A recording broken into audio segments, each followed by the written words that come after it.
You don't look thick in this video. What, you need me to flex? Every time I watch Pocketnow Daily, I count your apparently. Ha ha ha ha. Apparently, 999,000. Microsoft, which was leading the 999. You really need to get a life. If I had $1 for every time Jaime claimed to have jet lag, dude, you'd be broke. Why just $1? You could bet a lot more money. Jaime, uninstall any usual apps that have a lot of ads. Me, uninstalling YouTube. Fine, you deserve those 331 likes. That's right, it's that time of the week. I am Jaime Rivera, this is Pocketnow, and this is the Pocketnow Daily Recap, your comments for this week. So on Monday, the topic was rather interesting because we've been covering all the drama of everything that's been happening with Huawei, and we were expecting to see a new Hongmeng OS, Arc OS, whatever the name would be, and we were hoping that this would be the Plan B, which would also be a really good Android alternative. But then we've got one of the company's SVPs pretty much saying that they're wanting to stick with Android. And so we understand why. I mean, it's already an infrastructure that's built, it doesn't require any drama. But then again, you think about the risk of everything that's been happening to Huawei, we believe that it was a better idea to jump on a Plan B. I asked you what you guys thought. Should Huawei continue with Hongmeng or not? We had 382 comments. The failure of Windows Phone proved there's no room for a third operating system. So Huawei is smart in keeping their operating system only as a lifeboat should their Android ship sink. This is a very different scenario. Back in the days of Windows Phone had no install base, no platform. They killed Windows Mobile, and Windows Phone 7 did not work with those existing phones. Right now, Huawei has 350 million phones in the market. It's a very different ballgame, and so long as Hongmeng OS works on any phone that currently has Android, then they've got a market, and they've already got the App Store. So yeah, a lot of people were making reference to the Windows Phone case or to the WebOS case. It's a very different story. Obviously, if Huawei is smart enough to be able to launch this platform on existing phones, then it would make total sense. If not, then yes, you're right. There's no purpose in doing this. I doubt Huawei's new operating system is as good as people think it is. What new OS is? Let's be realistic. But competition is always good for the consumer, and another player in the mobile market will not hurt. That is a very good point. It took Android, like 4 versions, and I don't know how many revisions to actually be something that I was willing to use. I think it wasn't until Jelly Bean that I started liking Android. The same thing with iOS. iPhone OS 1 and 2 were meh, like people didn't care about them. I actually didn't move to an iPhone until the iPhone 3GS because my experience originally was bad. I stick to Windows Mobile back in those days. You have a total point there. It could be that if they launch, the experience won't be the same, but at the same time, there's a positive glimpse to the fact that if they launch now and they continue with Android, this would give them at least a good 3 years for them to test it out before they make the jump. I think Huawei is distracting everybody and will launch Hongmeng OS in China first. Here's the thing, and I've been saying it, if Huawei is also smart enough to make this open source and make it available to every other Chinese company out there and have existing smartphones with existing Qualcomm chips and everything be able to use this operating system, man, that's going to be a big deal, even if they launch exclusively in China. I mean, in China, there is no Facebook, there is no YouTube, there's no Google services. And trust me, China's such a large market on its own, they don't need anything, they're fine. It's a strategy, as he said. They still need developers and support for consumers. Don't forget what happened to Samsung when they tried to replace Android with Tizen. Now that is another very good example, true.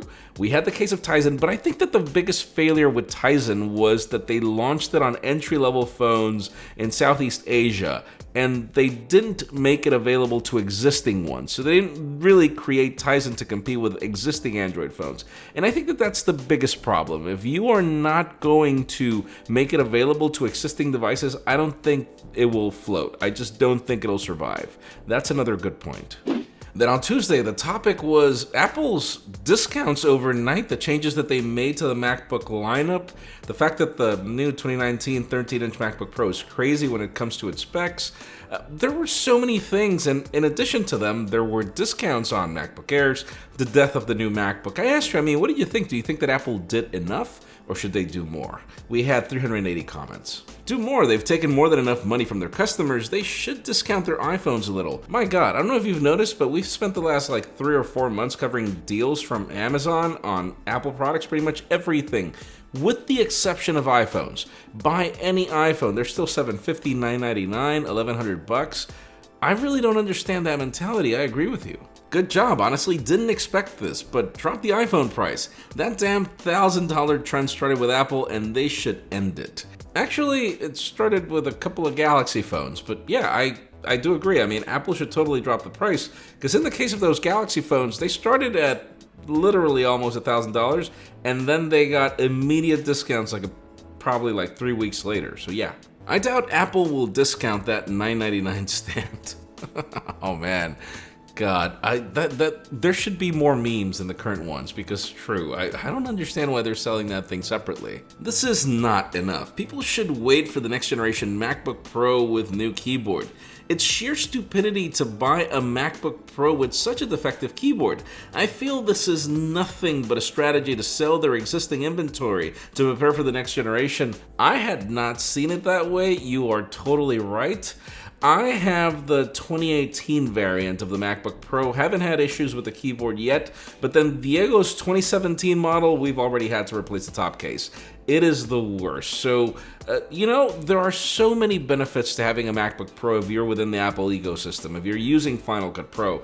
But then again, for the $3,300 that we paid for each laptop, there is no excuse. And the only reason that Diego's computer got a top case replacement is because we paid for Apple Care. So imagine that. It was $3,600 with Apple Care. That's insane. It shouldn't be that way. Totally agree with you as well. And then on Wednesday, the topic was the Nintendo Switch Lite. I guess we were expecting more than just the Lite, but that's what got announced. I asked you, what were your thoughts about this product? We actually discussed it extensively on the weekly. I highly recommend you watch that video. I asked you what you thought. We had 350 comments. Hey, people will be hating now, but the Switch Lite is gonna sell like fire. Enthusiast equal average consumer. Think about it, man. $100 more and you get a full-blown Switch. That is my biggest problem. It's not that I don't like the Lite. It's not that I don't like the concept of a fully portable Switch, and particularly because it's smaller, that's all cool. It's just for $100 more. If the price difference were $200, I'd be like, oh yeah, go for it. But just $100 and you get the hub, you get the swaps for the controllers, you get Joy-Cons. I don't know. Portability is the reason why people like me bought the Switch. Not to connect to a TV where it offer a much worse than PS or the Xbox. We get what you mean. So the Switch Lite makes all the sense. Thing about it is, the Switch, the reason why people went crazy for it, and I get it, your usage scenario is different. I bought it because of the portability too, but I ended up using it more on the TV because I like the experience with the Pro Controller.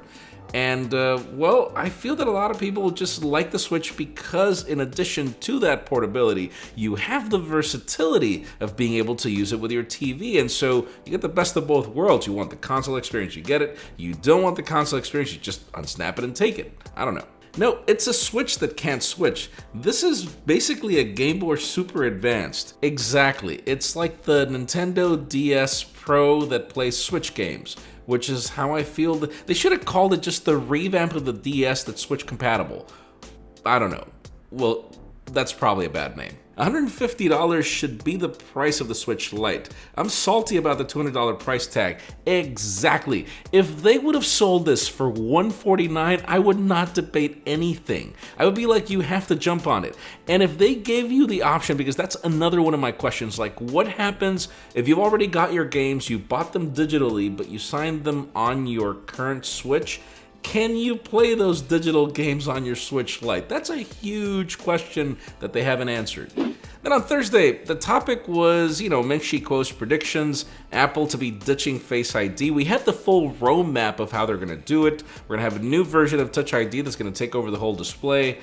I asked you what you thought about these possible changes and the roadmap. We had 665 comments. Seems like an engineer from Apple tried searching smartphone world outside of Apple. First time after 2018. God, seriously.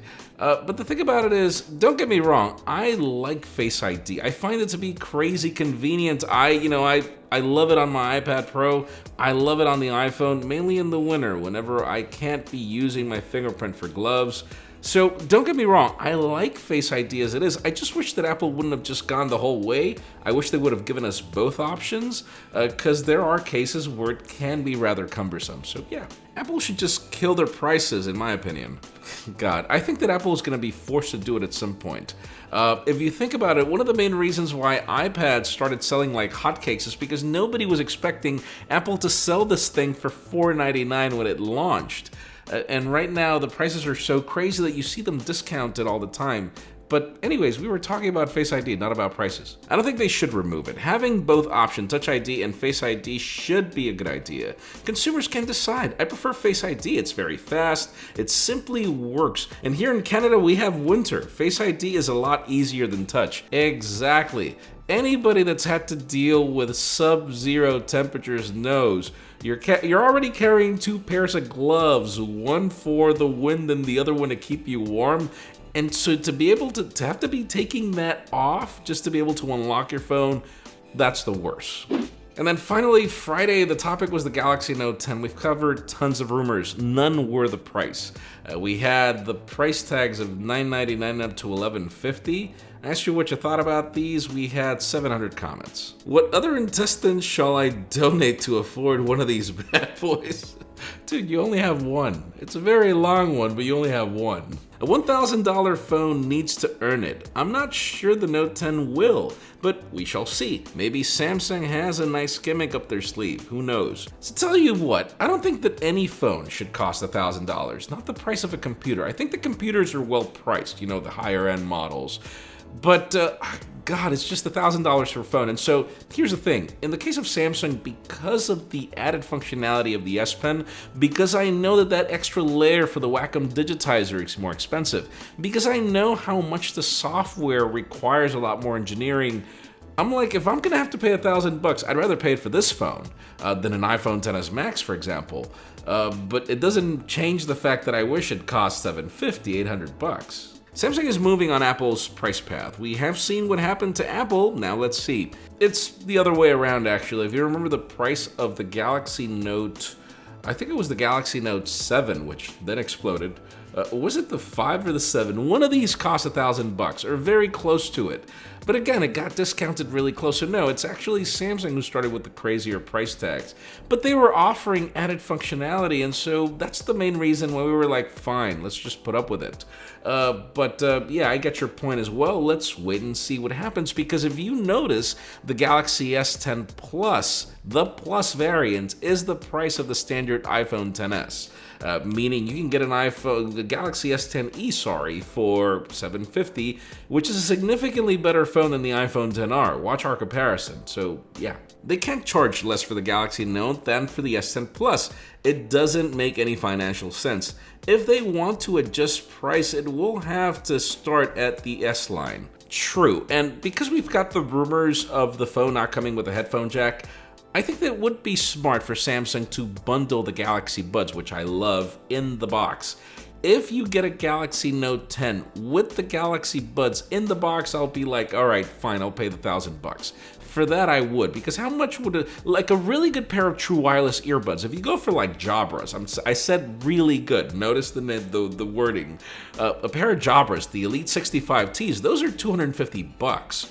I think the Galaxy Buds would be a really good bundle in the box, but this is me. That's it for the Pocketnow Daily Recap. Thank you so much for watching. If you want your comments to be featured, keep them short, stick to the point, and try to get some thumbs up. It helps us spot them a lot easier. You can also follow us on social medias. Our extended coverage happens on Instagram, and here are my personal handles for what I do on Instagram as well. Please give this video a thumbs up if you like what you saw. I'm Jaime Rivera. Thanks so much for watching.